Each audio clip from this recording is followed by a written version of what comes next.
Hello everybody, Animation Trainer here, and today we're going to talk about Pokemon, the first movie. So, today was the day that Pokemon, the first movie, had its re-release in theaters, and I was able to watch it, and I decided to review this film. And in case if you missed the re-release today, you could still be able to make it to it on November 1st or November 2nd, one of those days I believe it was.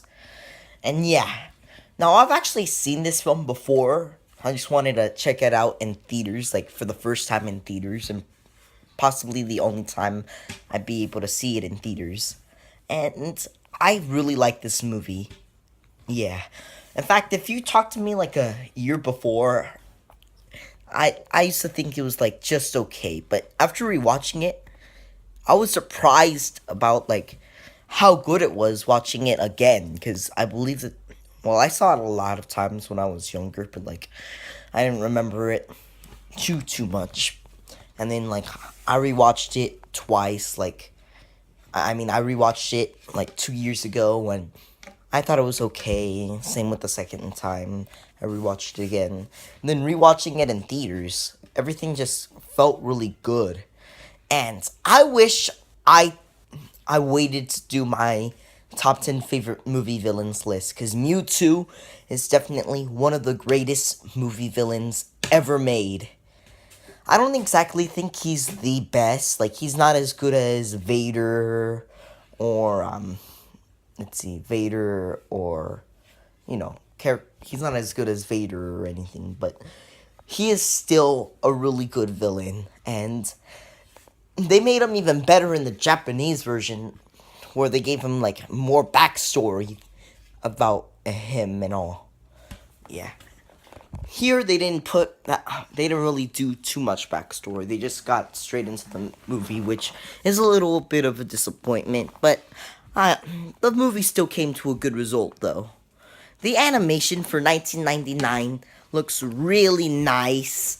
And even the CGI that they use actually looks really good in this movie. Especially compared to the future Pokemon movies, where the CGI either looks absolutely garbage or just looks fake.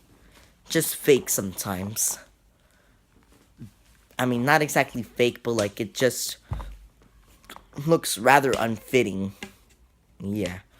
But this film just really is good. And the story. Last time I was a little bit bored from the story, but this time I actually was more I felt more deep into the story this time. And the message of the film is absolutely amazingly done. And surprisingly, it's really dark. Well, for a movie that was rated G, that is, about how Mewtwo believes. Okay, so these are what Mewtwo's plans, what Mewtwo's plans are. So what he does, well, never mind. I don't want to spoil too much, but once you watch the movie, you'll be surprised by how well done Mewtwo's plan is. Because what happens with Mewtwo is he was cloned by another Pokemon named Mew, but he's like a stronger version of Mew.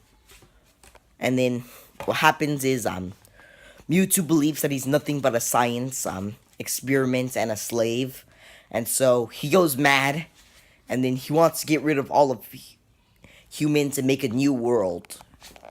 That is pretty dark.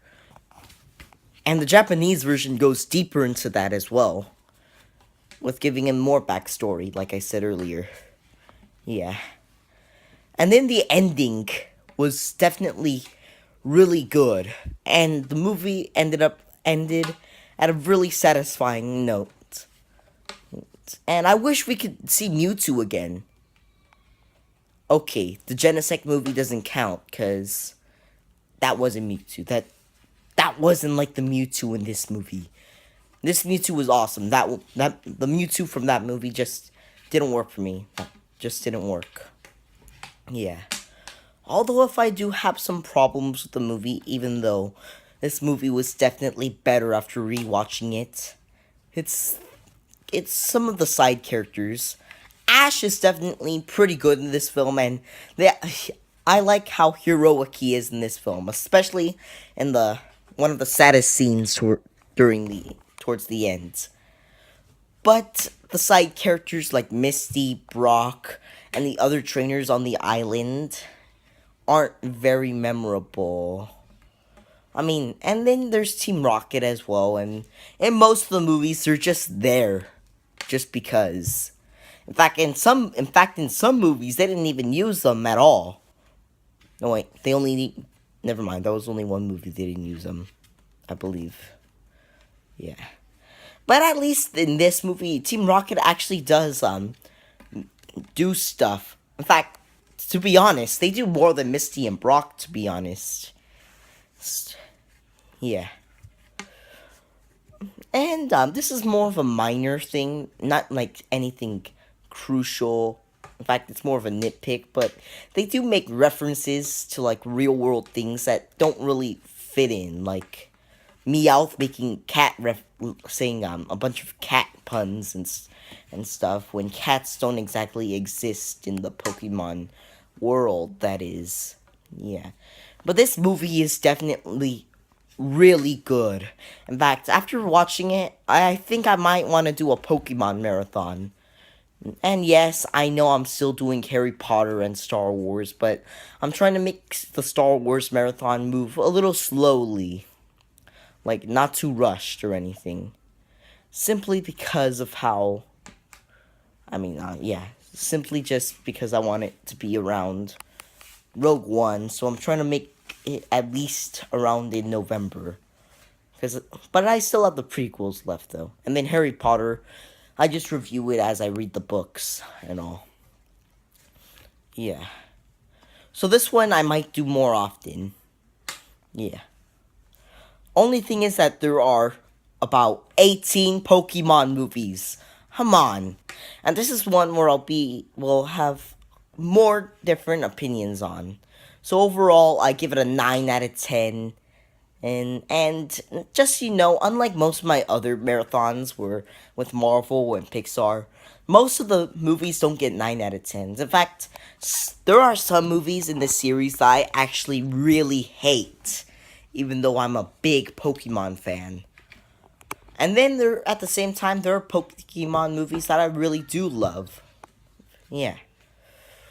Now, just so you know, if you were to ask me what I thought of this movie, like, a year ago, I'd probably give this, like, a 7 out of 10. But after rewatching it, I give it, like, a 9. Because this film is really good. And, yeah, I just had to go with my heart on this one and give it a 9. Yeah. Alright, thanks for watching, and I'll see you guys in the next episode. So, goodbye.